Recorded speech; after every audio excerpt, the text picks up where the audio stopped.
Bonjour à toutes et tous, bienvenue dans Lyon Politique, émission débat législatif spécial 4e circonscription de Lyon, avec nos 4 invités, 3 personnes présentes mais 4 invités. À ma droite, Anne Bruniera, qui est députée sortante, ex-députée désormais depuis la dissolution pour Renaissance. Et à ma gauche, Sandrine Runel, adjointe aux affaires sociales de la ville de Lyon, candidate Parti socialiste, investi par le Front populaire. Et enfin, Romain Billard, conseiller d'arrondissement, conseiller municipal, conseiller d'arrondissement LR dans le 6e arrondissement, et donc investi par LR à ces élections législatives. Et puis j'avais dit 4 invités, puisqu'il y avait aussi normalement une place pour Yannick Chaumat du Rassemblement national, mais le Rassemblement national nous a fait savoir que leur candidat ne serait disponible à aucun créneau horaire dans la semaine. Ça, c'est vrai dans toutes les circonscriptions lyonnaises et villeurbanaises. Donc, nous maintenons quand même le débat, mais sans leur présence. Une première question pour commencer, ce sera un débat en 3 temps. On va commencer par parler de notre démocratie, puis de la thématique de l'immigration, et enfin aborder les propositions des 3 candidats qui sont parmi nous. Et pour commencer, pour une première fois, peut-être Anne Bruniera, c'est la première fois qu'on a une campagne législative aussi marquée par des blocs très antagonistes, 3-4 blocs, qui disent un peu tous « c'est nous ou le chaos ». Est-ce que ça signifie que notre démocratie est en crise? Et si c'est le cas, quelles sont les solutions que vous pouviez apporter? Alors, ce sont des élections législatives anticipées suite à une dissolution qui a été décidée à la suite d'élections européennes dont les résultats ont montré la très forte progression, notamment de l'extrême droite. Et c'est là aujourd'hui, je pense, l'un des enjeux principaux de cette élection, la lutte contre l'extrême droite. Effectivement, il y a un deuxième pôle de l'autre côté de l'échiquier politique qui est le nouveau Front populaire, qui regroupe toutes les tendances de la gauche et de l'extrême gauche. Et puis, moi, je représente le camp central, que je définis souvent comme le centre-gauche, centre-droit. J'appartiens au parti Renaissance, et donc je me représente, mais pas en disant c'est moi ou le chaos, c'est en disant que je suis contre les extrêmes, comme je l'ai toujours été et comme je continue à l'être, et que je suis pour un projet que je vais présenter à mes électeurs depuis maintenant plusieurs jours sur les marchés, devant les bouches de métro et au plus près d'eux, bien sûr. Sandrine Runel, est-ce que notre démocratie est en crise? On l'a bien vu avec cette dissolution, la démocratie, elle est en danger. Elle n'est pas forcément en crise, puisque pendant les élections européennes, quand il y a des débats, quand on parle de fond, quand on parle de sujets, les électeurs se mobilisent. On a vu une forte participation quand même à ces élections européennes qu'on n'avait pas vues depuis de nombreuses années.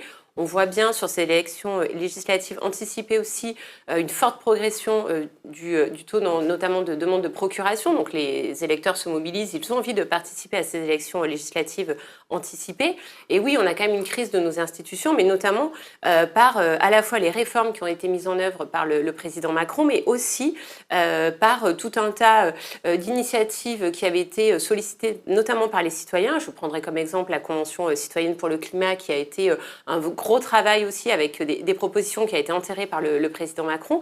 Et puis également la refondation, en fait, le Conseil national de la refondation sur le logement, qui n'a pas été suivi d'effet. Donc on voit que les citoyens se mobilisent, ils veulent faire partie de la démocratie, de la vie politique, et qu'il y a une réponse derrière qui est méprisante. Et je prends aussi un dernier exemple, la question de la dissolution, elle a été décidée seule par le président de la République le soir dans un bureau, sans réfléchir à la situation dans laquelle il nous plonge. Et c'est lui qui nous met, Madame Bruniera, dans cette situation de chaos, de peur face à l'extrême droite, et en aucun cas les autres partis politiques. Moi, je ne pense pas qu'on puisse parler de situation de chaos quand on demande aux Français de s'exprimer par un vote démocratique. Je pense qu'on ne peut pas dire ce que vous venez de dire. Par ailleurs, sur la Convention citoyenne sur le climat, nous n'avons pas enterré les préconisations. Certaines ont fait l'objet de lois, d'autres étaient du niveau réglementaire, d'autres étaient du niveau européen. Et vous oubliez la Convention citoyenne sur la fin de vie, dont nous suivions les préconisations dans la loi fin de vie. Donc il y a un certain nombre de choses assez fausses dans ce que vous venez de dire.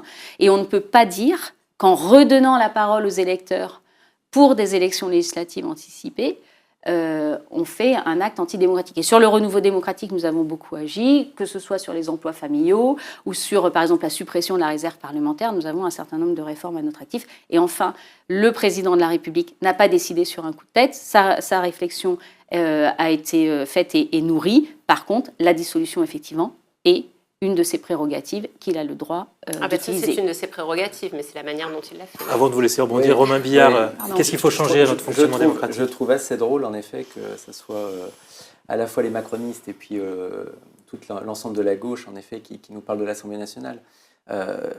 Depuis 7 ans, l'Assemblée nationale perd en noblesse, à la fois à cause d'Emmanuel Macron, qui n'a jamais vraiment respecté le Parlement, avec les 49.3, avec des députés Macron qui avaient été mis en place. Du côté de la gauche, c'est pas forcément mieux avec le cirque permanent qui est fait notamment par la France Insoumise et par des députés qui sont plus influenceurs qu'autre chose. Il y a besoin de redonner de la force aux institutions. Et cette dissolution qui a été faite en 4e vitesse, moi j'étais, pour tout vous dire, en train de dépouiller dans les bureaux de vote avec les scrutateurs, avec les assesseurs. On a déjà beaucoup de mal à recruter des bénévoles. Un manque de respect total d'annoncer ça à 20h45, alors qu'on est en plein dépouillement, que les résultats définitifs ne sont pas encore prononcés. On a un président de la République qui décide d'envoyer une fois de plus le jeu d'échecs en l'air. Depuis 7 ans, les Républicains disent que Emmanuel Macron, sur les institutions, il a un problème. Je pense que c'est parce qu'il n'a jamais été élu, qu'il n'a pas de vie politique avant des fonctions ministérielles, et que du coup, on arrive à un point final en termes de ce qu'il ne faut pas faire en termes de politique. Il a cassé le clivage droite-gauche. Moi, je crois profondément au clivage droite-gauche. Je pense que c'est ça qui permet de redonner une démocratie saine. Donc, c'est là où on va se rejoindre. Alors, il y aura peut-être au moins cet accord-là. Et moi, ce que je vois depuis 10 jours, c'est que les personnes qui ont pu voter Emmanuel Macron dans le passé vont le sanctionner sur cette dissolution en revotant, je l'espère pour moi, en tout cas, c'est ce qui se dit, parce qu'ils ne veulent plus, en fait, être otages de décisions comme ça, impulsives par rapport à des résultats. Ce n'est pas une décision impulsive. Je sais que ce sont vos éléments de langage, mais ce n'est pas une décision même impulsive. Même la présidente de l'Assemblée nationale n'était pas au courant. Est-ce que vous trouvez ça normal ? Non, mais... Non, ce n'est pas normal. Elle a été mise au courant, elle a donné son avis, et c'est ainsi que ça marche. Pour vous entendre, donc le problème, ce ne sont pas les institutions, c'est Emmanuel Macron, selon vous. Oui. Pour vous, Sandrine Brunel, il faut changer les institutions ? Alors oui, il y a un problème, et ça, je crois qu'on est un certain nombre quand même à le partager, et on verra bien les résultats aussi au premier tour des élections législatives sur le vote sanction, qui va être amené par les électeurs à l'encontre de Macron et des députés macronistes. Ça, c'est une évidence aussi, parce que c'est ce qu'on voit, c'est ce qui se dit, et c'est aussi les sondages qui sont amenés aujourd'hui et les résultats qui peuvent en découler. Mais en tout cas, on ne présage de rien, bien évidemment, tant que les électeurs ne se sont pas prononcés. Mais oui, il nous semble en tout cas aujourd'hui raisonnable de dire que les institutions de la Ve République ne fonctionnent plus, ne sont plus du tout adaptées à notre société, et donc on est pour le passage dans une 6e République. Mais au-delà de changer, de la France Insoumise au-delà depuis 2017. Pas du tout, en fait. C'est un programme, ça fait bien longtemps qu'on est dessus. Arnaud Montebourg l'était bien avant lui d'ailleurs. On est pour effectivement le changement en fait, d'institution avec un retour quand même et la fin un peu de cette... monarchie présidentielle qu'on a aujourd'hui, parce qu'on peut l'appeler quand même comme ça. Et donc oui, il faut qu'on modifie nos institutions. C'est important pour qu'on redonne aussi un souffle à la démocratie et qu'on redonne aussi un souffle aux députés. Moi, je crois beaucoup quand même à la fois au Parlement, que ce soit les députés ou les sénateurs, qui doivent impulser. Et aujourd'hui, ce n'est pas le cas. Et Madame Brunel, est-ce que vous pensez que si c'est Jean-Luc Mélenchon qui est président de la République, est-ce que vous pensez qu'il acceptera de réduire ? Mais alors, il faut que vous arrêtiez avec Jean-Luc Mélenchon. C'est une obsession, non ? Écoutez, il a un petit côté obsessionnel. Là, on parle d'élections législatives. Donc, j'avoue que de toute manière, personne d'autre qu'à part Emmanuel Macron, sauf s'il décide, et Madame Bruniera, vous n'allez pas nous le dire, de démissionner demain ou en tout cas le 8 juillet. Aucun rapport. On ne sait pas, voilà. Donc, en tout cas, aujourd'hui, Emmanuel Macron est le président de la République. Donc, vous nous dites que Jean-Luc Mélenchon n'aura aucun poids. Alors, il n'est pas candidat, aucun poids. Et ça, j'ai bien compris que c'était quand même une petite tension, mais enregistrez-le, et ça, vous avez évidemment tout le monde qui vous le confirmera. Non. Bien sûr que si. Mais aujourd'hui, oui, nous sommes un certain nombre à porter véritablement une réforme des institutions pour leur donner, mais du coup, c'est aussi ce que vous avez mis en avant, pour redonner du poids à la démocratie et faire en sorte que le Parlement, bien sûr, mais que les citoyens ne soient plus méprisés. Déjà, pour que le Parlement fonctionne, il serait bien qu'il n'y ait pas à chaque loi une motion de rejet. de la NUPS, puisque 100 projets de loi, 90 et quelques motions de rejet, partagées entre la France Insoumise et le Parti Socialiste. Quand la France Insoumise était fatiguée de faire des motions de rejet, c'est le Parti Socialiste qui en faisait. Les motions de rejet, et on l'a bien vu dans la loi Asile-Immigration, c'est pour dire qu'on ne veut pas travailler. C'est pour dire qu'on ne veut pas étudier la loi, qu'on ne veut pas l'amender, qu'on ne veut pas discuter. C'était systématique, en fait. À chaque loi, une motion de rejet de la gauche et de l'extrême gauche. Oui, pour dire donc, si vous voulez, vous pouvez vouloir redorer le blason de l'Assemblée, mais déjà, il faudrait que les députés se comportent correctement.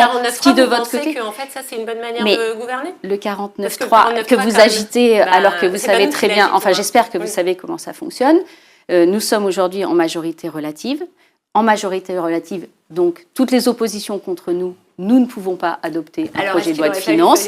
Et s'il y aura demain une autre majorité relative, elle utilisera le 49.3. Vous ne pouvez pas adopter un budget en le votant dans une majorité relative, puisque l'opposition, c'est pareil à la mairie, c'est pareil à l'Assemblée, se définit comme votant contre le budget. Donc arrêtez de dire que c'est antidémocratique, c'est prévu par la Constitution, et c'est juste mathématique dans le cas d'une majorité relative. Et si on a demain Jordan Bardella Premier ministre, il va utiliser le 49.3 pour faire passer un certain nombre de réformes. Vous imaginez les dangers qu'on court en termes de démocratie ? C'est notre Constitution. J'espère que Jordan Bardella ne sera pas Premier ministre. D'ailleurs, je fais tout pour qu'il ne le soit pas. Pareillement. Et d'ailleurs, mon parti est le mieux placé pour le battre, comme le montrent d'ailleurs les derniers sondages qui viennent de sortir. Ça, je suis pas sûr. Non, les derniers sondages montrent que c'est toujours le nouveau Front populaire non, qui pas est du tout. le mieux Regardez placé pour... Non. Pas du tout. Malheureusement, je crois au deuxième tour, je ne crois pas, non. Vous avez été toutes les deux en responsabilité, et vous l'êtes encore, que ce soit à la ville pour Mme Brunel ou à l'Assemblée nationale, il n'y a pas si longtemps que ça, Mme Brunera. Donc, au bout d'un moment, il faut aussi peut-être changer... Vous êtes dans le 6e arrondissement, pour compléter. Vous êtes en responsabilité dans le 6e arrondissement ? Oui, alors ça, c'est vrai que le 6e arrondissement est un bel arrondissement, mais vous savez, les mairies d'arrondissement à Lyon n'ont pas malheureusement grand pouvoir. Donc oui, on prend... c'est pas qu'à Lyon, c'est partout. Oui, mais ça, on ne va pas entrer dans les débats municipaux. Mais les arrondissements de Paris ont plus de prérogatives. Mais là-dessus, voilà, ce que Grégory Doucet avait promis au début, c'est pas forcément appliqué. Mais bon, ça, c'est encore un autre débat. Juste, Anne Bruniera, le président a promis de changer la manière de gouverner. On ne pourra plus gouverner pareil si jamais il avait de nouveau une majorité. Alors, qu'est-ce qui va changer ? Non, mais moi, je ne réponds pas pour le président. Je suis là pour défendre ma candidature, pour être réélue, pour participer à une majorité que j'espère avec Gabriel Attal.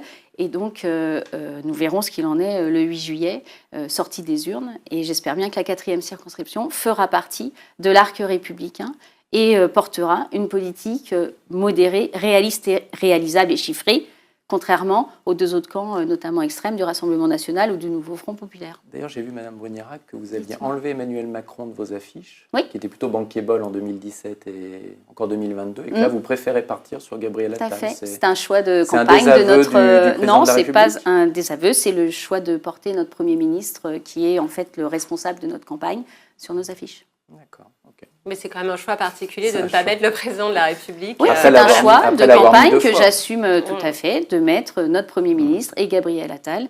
Alors vous n'êtes pas la seule, puisque Thomas Rudigoz fait la même chose, de toute manière. Oui, mais je vous dis que c'est un choix de campagne des candidats de mon camp. Mais je ne sais pas ce qui n'est pas compréhensible. Pas très courageux pour le président de la République.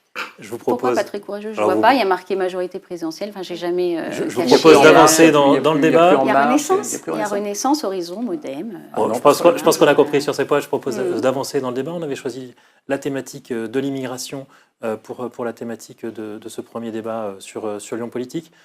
Simplement, le Rassemblement national est très haut. Est-ce que ça veut dire, Sandrine Runel, qu'il y a un sujet sur l'immigration ? Le président de la République dit que vous êtes porteuse avec le Front populaire d'un projet immigrationniste. C'est ça que vous faites aux affaires sociales à la ville de Lyon ? Non, je trouve ça quand même assez grave, assez inconséquent de parler de cette manière-là et de parler d'un projet immigrationniste. Je crois qu'il faut aussi arrêter de diaboliser quand même le vote du Rassemblement national. Le vote du Rassemblement national, c'est aussi des personnes qui sont en difficulté, qui ont du mal à boucler leur fin de mois, qui ont du mal à nourrir leurs enfants, qui ont du mal à mettre de l'essence dans leur voiture. Et on l'a vu aussi avec les Gilets jaunes précédemment, qu'encore une fois, ça, le président Macron n'a pas voulu entendre. Sur la question notamment, et on a eu des débats qui ont été assez houleux, assez difficiles, notamment à l'Assemblée, mais qui ont eu des répercussions partout sur le territoire, sur la question de la loi Asile et Immigration qui a été votée avec les voix quand même du Rassemblement national à l'Assemblée en janvier dernier. Il n'y a pas de problématique de crise migratoire en France. Il y a une problématique de l'accueil et faute de moyens qui sont décidés et dédiés par l'État pour le faire correctement.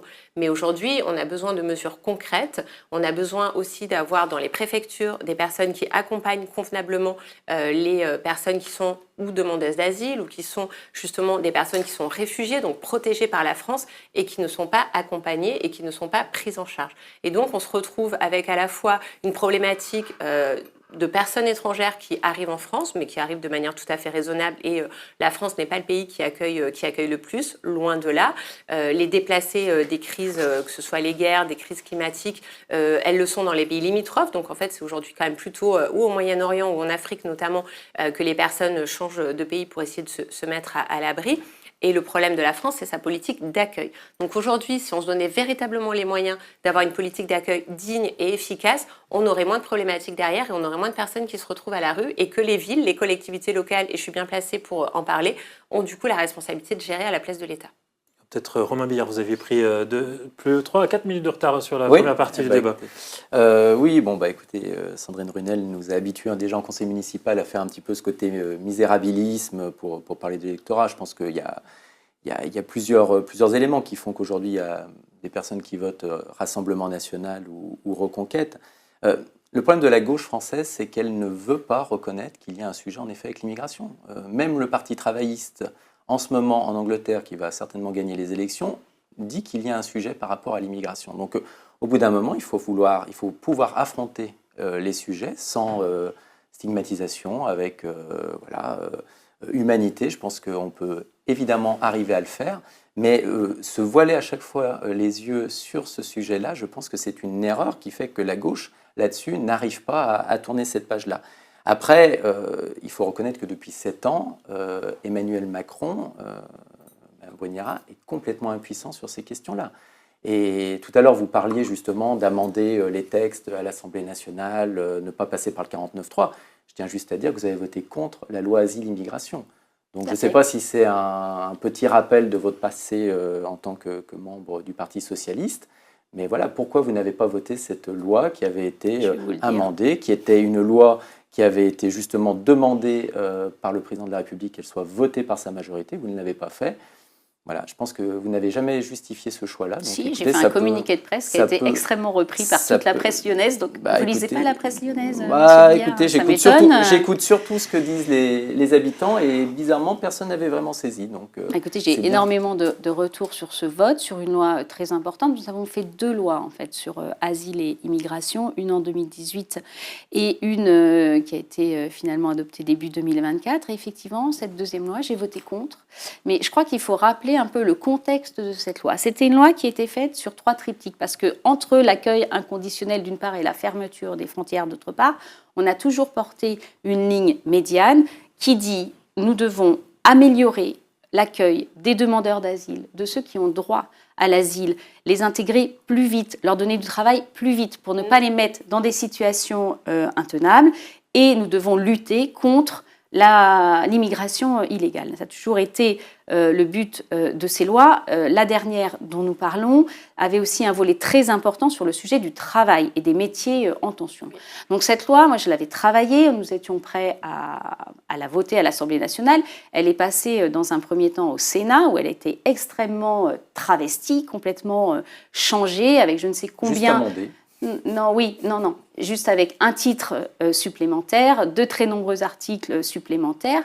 Et lorsqu'elle est arrivée à l'Assemblée nationale, au moment de passer dans l'hémicycle, la gauche réunie comme un seul homme avec toutes les oppositions possibles a décidé de voter une motion de rejet. Ce qui nous a mis dans l'impossibilité de la discuter, de l'amender et peut-être de la voter. En tout cas, c'était la question. J'ai passé un week-end, et je pense que je suis la seule à avoir lu tous les articles de cette loi, pour savoir exactement ce que les sénateurs avaient ajouté par rapport à ce qu'on pensait y avoir dans cette loi.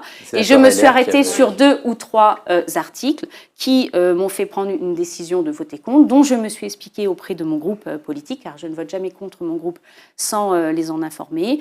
Notamment 2 sujets, peut-être que je vous cite juste pour exemple. Le premier, c'est les conjoints de Français. Considérer les conjoints de Français comme des délinquants étrangers, ce n'était pas possible pour moi. On envoie nos jeunes à l'étranger, ils reviennent parfois avec femmes ou enfants et considérer les conjoints de Français comme des délinquants étrangers. Ce n'était pas possible, c'est l'article 1EA. Et ensuite, arrivé tout de suite derrière, 3 articles sur les étudiants internationaux.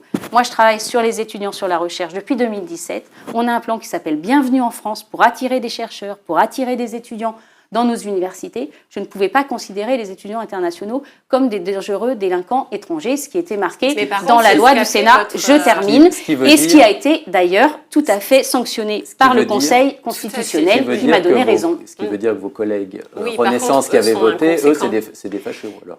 Non, d'abord, je ne les ai jamais traités de fâcheux. Nous avions des différends, nous sommes capables d'avoir des différends et des débats, et nous tranchons. Nous avons été une soixantaine à voter contre cette loi. Nous nous en étions expliqués, et le Conseil constitutionnel nous a donné raison. Tout à fait, loi qui a été censurée en majeure partie par le Conseil constitutionnel. Sur ces articles-là, sur beaucoup qui n'étaient pas d'articles constitutionnels. Qui montrent que de toute manière, en fait, cette loi n'avait ni queue ni tête et qu'elle n'a aucun sens. Et d'ailleurs, elle n'est pas appliquée. Elle a été censurée pour certains de ces articles, mais pour les articles originels, notamment sur les métiers en tension, pour la reconduite à la frontière des délinquants étrangers, elle a été adoptée et elle servira bien sûr à améliorer la situation. C'est votre conclusion, Romain Billard. Et je m'en suis expliqué dans tous les médias lyonnais, M. Billard. C'est que ça soit à la fois les macronistes et les socialistes qui se réjouissent de faire venir une main-d'œuvre peu chère pour les entreprises, pour niveler les salaires vers le bas. C'est pas du tout ça le sujet, M. Billard. Non. Les métiers en tension, vous savez très bien que les métiers en tension dans la restauration, tout ça, les salaires sont tirés vers le bas. Pas du tout, moi je suis vice-présidente du CCS. Les aides-soignantes ou les aides ménagères sont payées de la même manière qu'elles soient françaises ou qu'elles soient étrangères. Bien sûr, c'est juste que quand vous avez quand vous avez plus de CV... Alors, si on en avait plusieurs, on serait content. Malheureusement, on n'en a pas beaucoup. Voilà, donc, quand on en a un, c'est déjà bien. Non, mais c'est bien que je vois que vous travaillez pour défendre justement une immigration juste pour le travail et non pas pour l'intégration. Moi, je suis pour l'accueil. J'ai passé ma carrière professionnelle justement à travailler sur ces questions d'accueil, de politique migratoire et de lutte contre la pauvreté. Et donc, je suis suffisamment bien placée, effectivement, pour dire que nous devons accueillir dignement et que ce n'est pas... J'ai eu beaucoup de débats avec Gérard Collomb sur ces sujets-là. Des expulsions de squat. Tout à fait. Ce n'est pas en mal accueillant que, du coup, on règle ces questions d'immigration. Ça, c'est certain. Allez, je vous propose d'avancer sur vos propositions à tous les trois. Romain Billard, vous avez encore 1 à 2 minutes de retard, donc je propose qu'on commence avec vous. Si vous êtes élu député, quelle proposition de loi avez-vous envie de défendre ? Alors, si vous me permettez, c'était d'aborder 2 propositions de loi parce qu'elles sont liées. Ça veut dire que je pensais intéressant à la fois de travailler sur la petite enfance et à la fois sur la succession, sur la fin de vie, donc avec ce côté intergénérationnel. La première proposition de loi, donc, qui m'a été un petit peu insufflée par ma suppléante, Analia Cabrera, qui est adjointe à la petite enfance dans le 6e arrondissement, c'est la revalorisation des métiers justement de la petite enfance et puis la garantie de choix pour les enfants de 0 à 3 ans. Aujourd'hui, il y a d'énormes difficultés et pour finalement beaucoup de femmes, en fait, ça représente des difficultés à la fois de choix, c'est-à-dire est-ce que je travaille, est-ce que je décide de garder mon enfant, ça coûte très cher quand on ne peut pas avoir accès à la crèche municipale, de faire garder son enfant. Donc voilà une première proposition de loi. Qui concrètement prévoit quoi du coup ? Qui prévoit déjà de revaloriser, c'est-à-dire qu'aujourd'hui, en fait, ce qui se passe, on parlait de revalorisation et liberté de... c'est-à-dire qu'aujourd'hui, vous n'avez pas, par rapport au fait qu'il y a des assistantes maternelles qui ne peuvent plus se loger dans Lyon, donc ne peuvent plus travailler, donc du coup, ça fait une pénurie, si vous voulez, d'offres, tout simplement.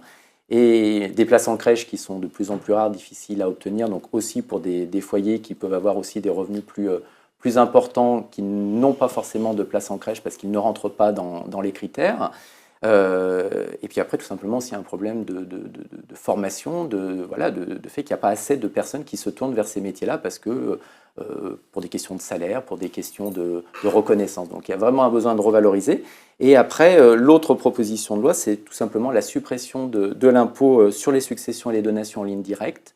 Je pars du principe que si nous étions dans un pays où il n'y a pas, s'il n'y avait pas autant d'impositions sur l'immobilier, sur les logements, je pense qu'en effet, on pourrait se permettre d'avoir un droit de succession, des droits de succession. Aujourd'hui, si vous voulez, vous avez notamment de l'immobilier qui est taxé toute la vie des parents, des grands-parents, et arrivé à un moment qui est généralement un moment qui n'est pas prévu, un décès n'est pas forcément prévu, d'avoir à rajouter des droits de succession importants qui font que vous avez des personnes qui sont obligées de vendre du patrimoine familial, qui sont obligées de gérer ça dans un délai très court, de 6 mois. Donc il y a à revoir, si vous voulez, je pense, une justice fiscale par rapport à ça. Et puis pour moi, ça me paraît être du bon sens qu'on ne soit pas obligé de payer des droits de succession sur un héritage et une transmission des parents. Sandrine Renel, en réaction sur ces deux propositions ? Sur la première, moi je pense qu'il manque un élément important. Alors évidemment, le constat sur la petite enfance, il est partagé. Un élément important quand même, c'est sur la question de la formation. Donc ce qui me semble important aussi et qui mériterait d'être travaillé, c'est comment on forme et comment on forme mieux les jeunes ou les moins jeunes par ailleurs qui ont envie de s'investir dans les métiers de la petite enfance. Et puis, mais ça c'est aussi une réforme du gouvernement Macron, c'est la question de la retraite et de la pénibilité. On a évidemment aujourd'hui des difficultés à recruter. Alors, il y a les métiers de la petite enfance, auxiliaire de puéricultrice, c'est très très difficile parce qu'au bout d'un moment, quand on commence, on peut faire 10 ans, 20 ans, 30 ans, mais quand on arrive à 50, 55 ans, c'est difficile de se baisser, c'est difficile de pouvoir être avec des petits, d'être à genoux, de les porter. Un gamin de 3 ans, ça peut être lourd. Donc, on a besoin aussi de pouvoir rassurer des personnes qui souhaiteraient s'engager dans ces métiers-là et qui savent qu'à la fin, elles peuvent aussi bénéficier d'une prise en compte à la fois des annuités, bien sûr, mais aussi de la pénibilité de leur travail dans la question de la retraite. Donc je pense que si vous voulez faire une proposition de loi qui englobe tout ça et qui va tout au long de la vie, la question de la formation, la question de la reconnaissance de ce métier-là avec une revalorisation salariale qui est nécessaire et une prise en compte de cette pénibilité pour la retraite. Écoutez, merci. Quand je serai élu, je viendrai vous consulter. Ne vous inquiétez pas, on sera élus ensemble. Donc, Anne Brunira, vous allez les aider à coécrire cette loi, du coup ? Oui, alors sur le sujet des droits de succession, c'est vrai que c'est un sujet que je connais bien, notamment dans l'agriculture, parce que je suis ingénieure agronome, et notamment dans les familles d'agriculteurs qui ont du patrimoine bâti, mais pas de trésorerie et qui se retrouvent effectivement au moment des successions dans des très grandes difficultés. Donc je comprends l'idée après une proposition de loi.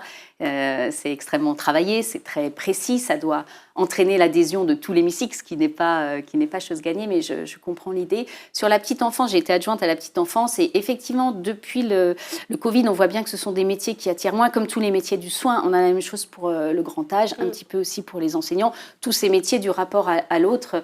Et effectivement, on voit des crèches, on voit des berceaux fermés par manque de personnel. Donc c'est un sujet très important. Ma collègue Sarah Tanzili vient de faire un rapport très intéressant sur le sujet. Et effectivement, il y avait un projet de loi en construction et j'espère bien qu'on reprendra ce sujet lorsque l'Assemblée nationale sera de nouveau en place. Alors juste rapidement, vous avez pris très longtemps pour les développer, donc un petit moment de réponse si vous voulez. Écoutez, c'est magnifique. Elles font l'unanimité autour de cette table, donc on pourra... Donc, comme quoi il y a de l'espoir dans une Assemblée nationale, même qu'il n'y aurait pas forcément de majorité. C'est possible, vous voyez. Après, dans une proposition de loi, souvent le diable et les oppositions se nichent dans les détails. Donc, voilà, il faudra travailler plus avant pour l'idée. Anne Brunira, cette fois vous avez pris un petit peu de retard, donc je laisse développer votre idée. Oui, alors en tant que députée sortante, la première chose que je ferai quand je serai réélue, c'est de reprendre les propositions de loi qui étaient au travail. Et j'en avais notamment une sur l'homicide routier, qui était une proposition de loi transpartisane avec mon collègue LR des Alpes-Maritimes et Éric Pauget, et qui était signée d'un grand nombre d'autres députés, d'autres groupes politiques. Donc j'espère qu'on la reprendra. On devait être en deuxième lecture la semaine dernière. Donc, et c'était en plus une proposition de loi issue d'un terrible accident qu'on a eu dans le 6e arrondissement, donc qui venait du terrain. Donc celle-là, je la reprendrai. Je travaillais aussi sur une proposition de loi sur les effondrements d'immeubles, parce que dans la circonscription, et notamment à Montchat, on a eu des effondrements d'immeubles en pisé, en fait, qui étaient abîmés par les chantiers en cours. Et donc je travaillais sur ce sujet avec le ministre du Logement.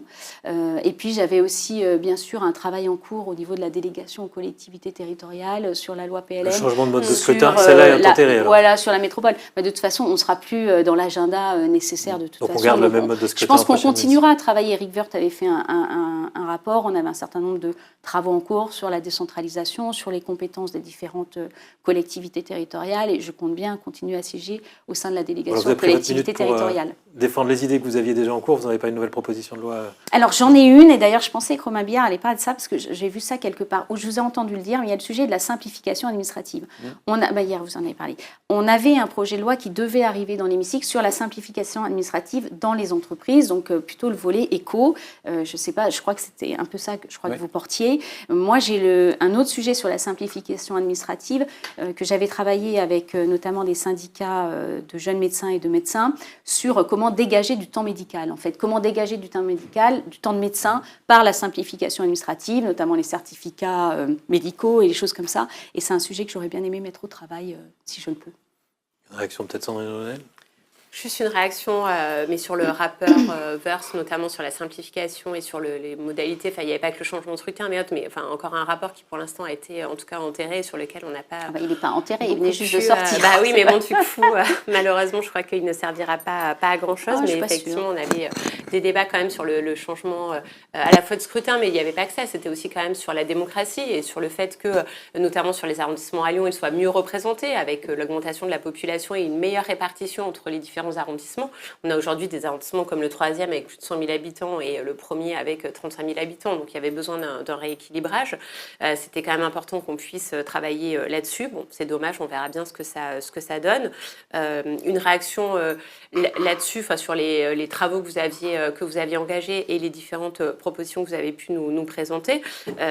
Nous, à Lyon, ça fait déjà 4 ans sur notamment la question de l'accidentologie et sur le trafic routier, on essaye de limiter avec des zones 30, avec un apaisement notamment devant les écoles, avec la réduction de la place de la voiture en ville. Donc évidemment que tout ça va dans le bon sens et c'est ce que nous faisons aussi dans les collectivités locales. Et je pense qu'il serait intéressant de pouvoir s'appuyer aussi sur ce que font les villes et que la loi puisse prendre en considération aussi ces initiatives. Romain Billard, une réaction ?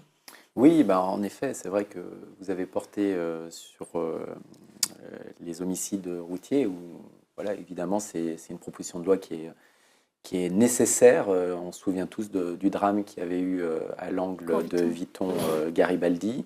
À l'époque, Dominique Nachury était député. Et puis derrière, c'est vrai qu'il y avait un début d'action qui avait été mis en place par Dominique Nachury, qui était député Les Républicains à l'époque, et que vous avez repris. Donc c'est vraiment le côté continuité qui était nécessaire, je pense, par rapport aux enjeux et voilà, à la réponse qu'il fallait apporter. Après, c'est vrai que la proposition de loi que vous évoquez par rapport à l'effondrement des immeubles, ça c'est un vrai sujet, avec les balcons, avec le fait qu'il y a beaucoup de...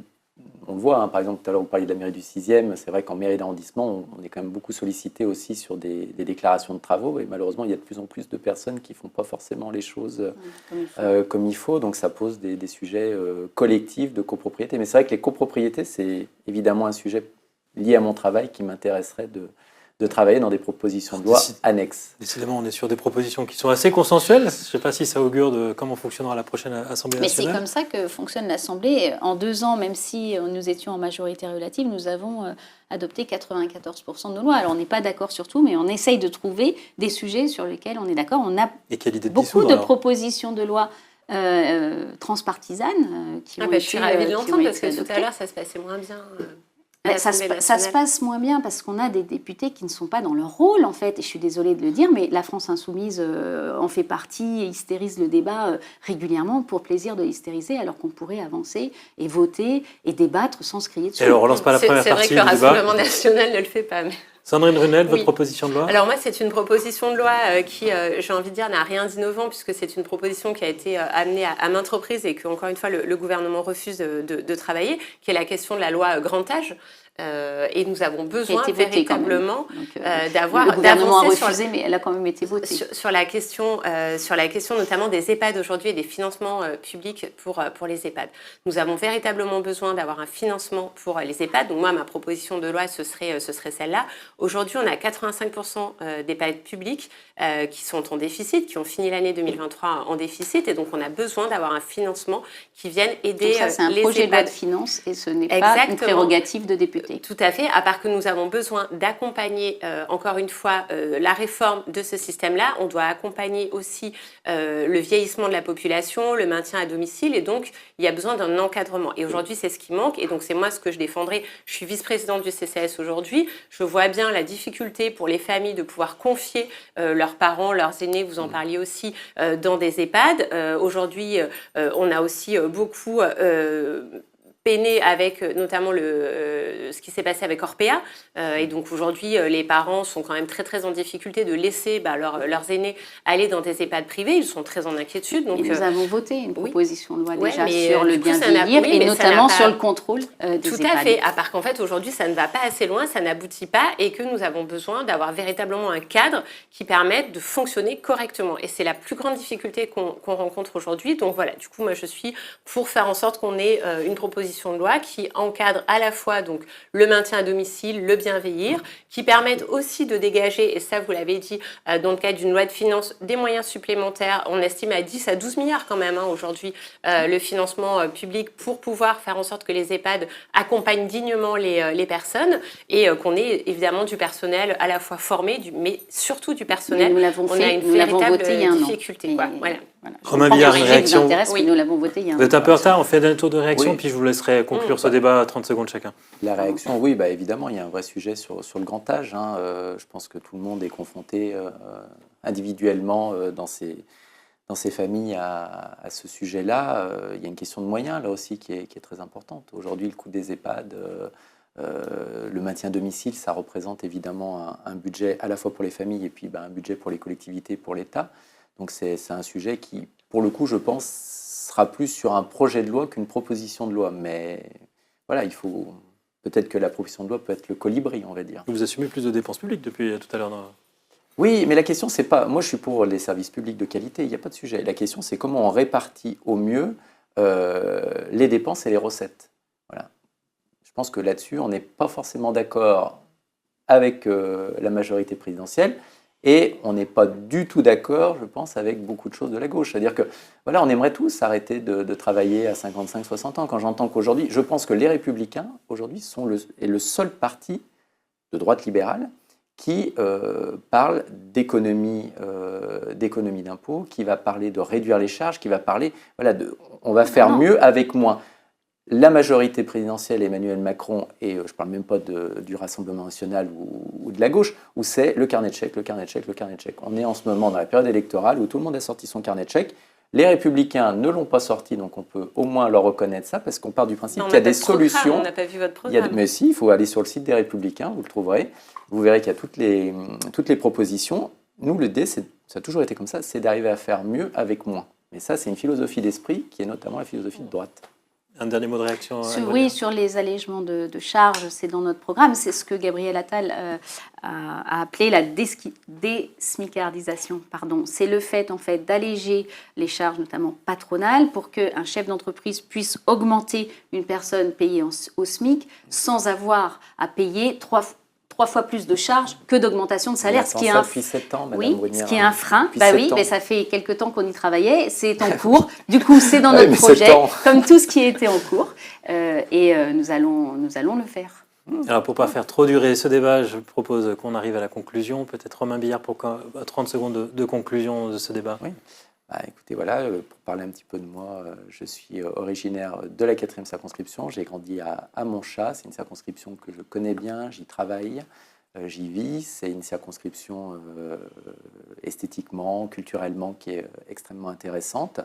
L'importance de cette élection, c'est que rien n'est joué. Si vous nous invitez aujourd'hui, c'est qu'il y a un réel enjeu sur la 4e circonscription. Que la droite est en capacité de gagner dans cette circonscription. On a fait notre deuxième meilleur score aux européennes au niveau du Rhône. Et surtout, l'important aussi, c'est de donner de nouveau une voix lyonnaise de droite à l'Assemblée nationale pour justement contrer en 2026 la majorité en place écologiste, socialiste et extrême gauche. Anne Bruniera, 30 secondes de conclusion.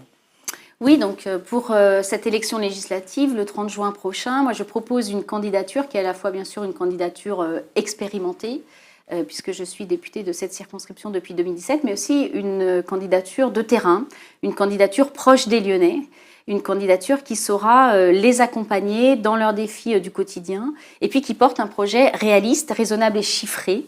Ça, c'est, je crois, très important face à des projets extrêmes, que ce soit le Nouveau Front Populaire ou le Rassemblement National, qui font extrêmement de promesses, voire qui sont fluctuants et qui pourraient mener notre pays à la ruine. Et puis surtout, je suis une candidate républicaine qui défendra toujours les principes de la République, liberté, égalité, fraternité, laïcité, qui luttera contre les extrêmes, contre toute forme de violence, contre la désobéissance civile, contre le communautarisme aussi.